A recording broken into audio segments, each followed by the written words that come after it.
শেষ পর্যন্ত কথাকে নিজের স্ত্রী বলে মেনে নিয়ে হ্যারিকে জব্দ করলো অগ্নি।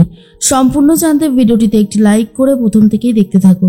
গল্পের শুরুতেই দেখা যায় ছোটকা কথাকে বারবার করে একটা কথাই বলতে থাকে, কায়দা কানুনে কিছু একটা চলছে, কায়দা করে আমাদেরকে জানতে হবে ওরা কি প্ল্যান করছে, তার উপরে গিয়ে আমাদেরকে প্ল্যান করতে হবে।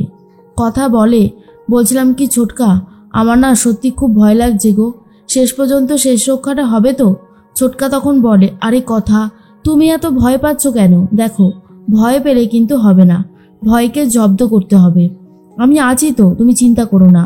নূপুর তখন বলে, হ্যাঁ কথা, তুমি তোমার ছোটকার কথা শোনো, তাতে তোমার লাভই হবে, ক্ষতি কিছু হবে না। এর মধ্যেই চিত্রা লুকিয়ে লুকিয়ে সমস্ত কথা শুনতে থাকে আর বলে, এরা নিশ্চয়ই কোনো প্ল্যান করছে, কিন্তু কি প্ল্যান করছে সেটা তো এখনও জানা যাচ্ছে না, তবে আমাকে জানতেই হবে। এর মধ্যে অগ্নিরা সবাই বাড়িতে চলে এসেছে। অগ্নি তখন বলে, শোন, যে প্ল্যানটা করেছি সেটাই যেন ঠিকঠাক থাকে, আর হ্যাঁ, কাউকে কিচ্ছু বলা যাবে না। এর মধ্যেই চিত্রা আবারও চলে এসেছে। সবাই উপরে চলে গেলেও আক্কি এখনো যায়নি। আক্কিকে জিজ্ঞেস করে, শোন না, তোর সাথে আমার কিছু কথা আছে, তুই তো তোর মাকে এখন আর কোনো কিছু শেয়ার করিস না, বল না সব কিছু ঠিক আছে তো? তখনই বলে, হ্যাঁ সব ঠিক আছে, তুমি এসব নিয়ে চিন্তা করো না তো। এর মধ্যেই চিত্রা বলে, চিন্তা তো হয় রে, বলছিলাম তোরা কি কিছু প্ল্যান করছিস, আমায় বল না, আমি কাউকে বলবো না। এর মধ্যে আক্কি বলে, কিশোর আমরা কোনো প্ল্যানই করিনি, তুমি যে কী সব ভাবছো না আমি বুঝতে পারছি না। এরপরে চলে যায় আক্কি। আর তখন অগ্নি বারবার করেই সবাইকে বলে দেয়, প্ল্যানের ব্যাপারে কেউ যেন কোনো কথা জানতে না পারে, তাহলে কিন্তু সর্বনাশ হয়ে যাবে। এর মধ্যেই হ্যারি ওরফে নীলাদ্রি, সে তো নিজের বাড়িতে চলে এসেছে, কিন্তু ড্রেসটা আর চেঞ্জ করতে পারেনি। নীলাদ্রি হ্যারি সেজেই চলে এসেছিল।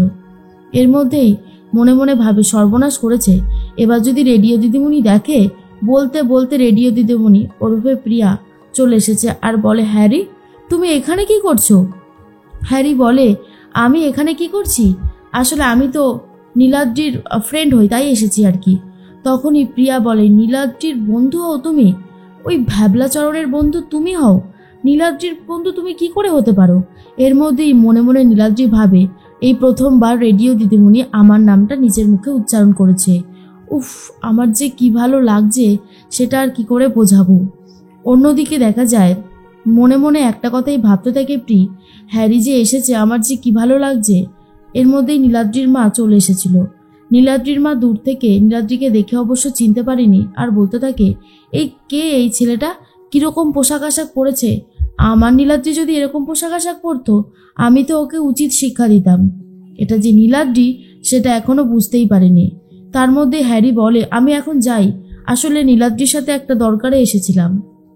প্রিয়া বলে, কিন্তু ও তো বাড়িতে নেই। তখন হ্যারি বলে, তাহলে আমি আর থেকে কি করব, আমি বরং আসি। প্রিয়া বলে, এই দাঁড়াও, এত তাড়াতাড়ি কোথায় যাচ্ছ, একটু বসে গল্প করো। কিন্তু হ্যারি তখন বলে, না না, আমাকে যেতেই হবে, এই বলে চলে যায়। এর মধ্যেই দেখা যায় প্রিয়া মনে মনে ভাবে, কোথায় ভাবলাম হ্যারির সাথে বসে একটু গল্প করব, সেটা আর হলোই না।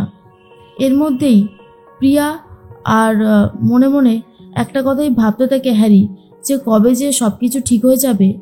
অন্যদিকে ছোটকা কথা বলতে থাকে জুনি আর ঋতুর সাথে আর বলে, শোনো, তোমাদের কিন্তু ওই দুই ছেলের মুখ থেকে সত্যি কথা বলাতেই হবে যে ওরা কি প্ল্যান করেছে, কেমন? প্রথমে জুনি তুমি যাও। এরপর জুনি আক্কির কাছে চলে গেছে। আক্কি তখন বলে, এ কি, আপনি এখনো ঘুমাননি? তখনই জুনি বলে, আসলে আমার ঘুম আসছিল না। আক্কি আর জুনিকে দেখার পর চিত্রা আরও বেশি রেগে যায় আর বলে, এই মেয়েটাকে এই বাড়ি থেকে বার করতে চেয়েছিলাম, সে আবার এই বাড়িতে চলে আসলো। কথা আর জুনিকে যতক্ষণ না এই বাড়িতে বার করতে পারছি বাড়ি থেকে, ততক্ষণ ভালোই লাগছে না। তবে আমাকেও খুব সাবধানে কাজ করতে হবে।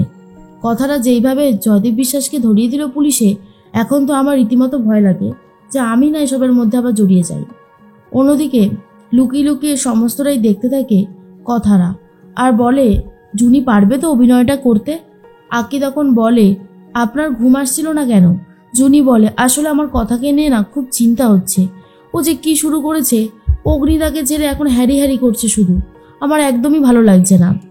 তখনই আক্কি বলে, আপনারও এটা অসুবিধা হচ্ছে? আমারও হচ্ছে, জানেন কি যে বলবো না, আর সত্যি বুঝতে পারছি না, যেটা হচ্ছে সেটা একদমই ঠিক হচ্ছে না।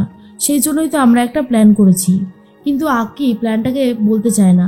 তখনই কথা বলে, দেখেছো ছোটকা, প্ল্যান বলতে চাইছে না। ছোটকা বলে, আরে দাঁড়াও না, বলবে বলবে। ঋতু যাও, এবার তুমিও কাজে লেগে পড়ো। ঋতু প্রত্যয়ের কাছে গিয়ে কথা বলতে থাকে। প্রত্যয় বলে, আজকে বুঝি আপনি এখানে থাকবেন?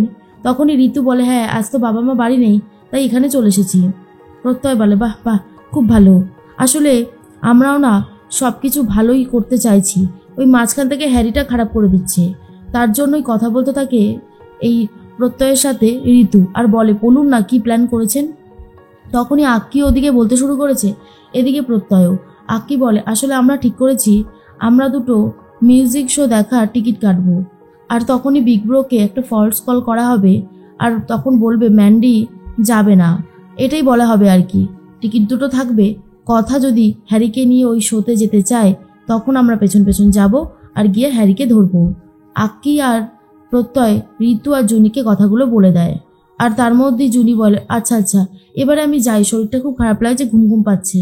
আর ঋতুও চলে যায়, গিয়ে ছোটকাকে বলে দেয় যে ছোটকা, এই প্ল্যান করা হয়েছে। ছোটকা বলে, আচ্ছা তাহলে ওই দুটো টিকিট নাও, দুটো টোপ বলা যেতে পারে, তাই তো? এর মধ্যেই অগ্নি চলে এসেছে ঘরে। কথা তখন গান করতে থাকে, আর যা শোনার পর অগ্নি আরও বেশি করে রেগে যায়। এরপর কথাকে ডাকতে শুরু করে দেয় ছোটকা, আর বলে, শোনো, অগ্নি দুটো টিকিট তোমাকে দেবে, তুমি ওই দুটো টিকিট নেবে আর বলবে হ্যারির সাথে তুমি যাবে, কেমন? ওই দুটো টিকিট হচ্ছে দুটো টোপ, মনে রেখো। ম্যান্ডি ফলস কল করবে আর অগ্নি বলবে, ম্যান্ডি তুই যেতে পারবি না, তাহলে আর কি করা যাবে? আর তখনই তুমি ওই দুটো টিকিট নিয়ে নেবে, ঠিক আছে? আর স্বাভাবিক, যত পারবে স্বাভাবিক ব্যবহার করো। এর মধ্যেই অগ্নি তখন ফোন করেছে আর ম্যান্ডিকে বলে ফলস কলে যে, ম্যান্ডি টিকিট দুটো চলে এসেছে, যাবি তো? ম্যান্ডি তো ন্যাচারালি বলতে থাকে, না যাবো না।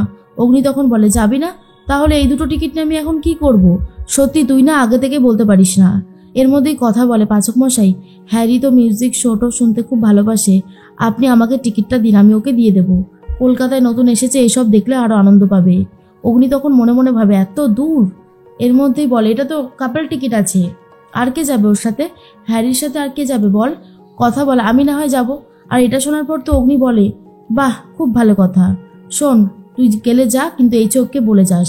তখনই কথা বলে, না না, কর্তা দাদুকে বলার দরকার নেই, কর্তা দাদু জানতে পারলে আবার ঝামেলা হবে, তার থেকে আমি চুপি চুপি চলে যাব, আবার চুপি চুপি ফিরে আসবো। এসব শোনার পর তো অগ্নি বলে, যা না যা, এবার হ্যারিকে এমন মজা বোঝাবো না, হাড়ে হাড়ে টের পাবে। তখনই ছোটকা বলে, এই তো টিকিট দুটো চলে এসেছে, এবার হ্যারি আর তুমি চলে যাবে। তারপরে অগ্নি দেখবে গলগল করে সব কিছু বলে দিচ্ছে, ওখানে গিয়ে হাত ধরে নাচ করবে, কেমন? এর মধ্যেই নীলাদ্রি চলে এসেছে হ্যারি রূপে।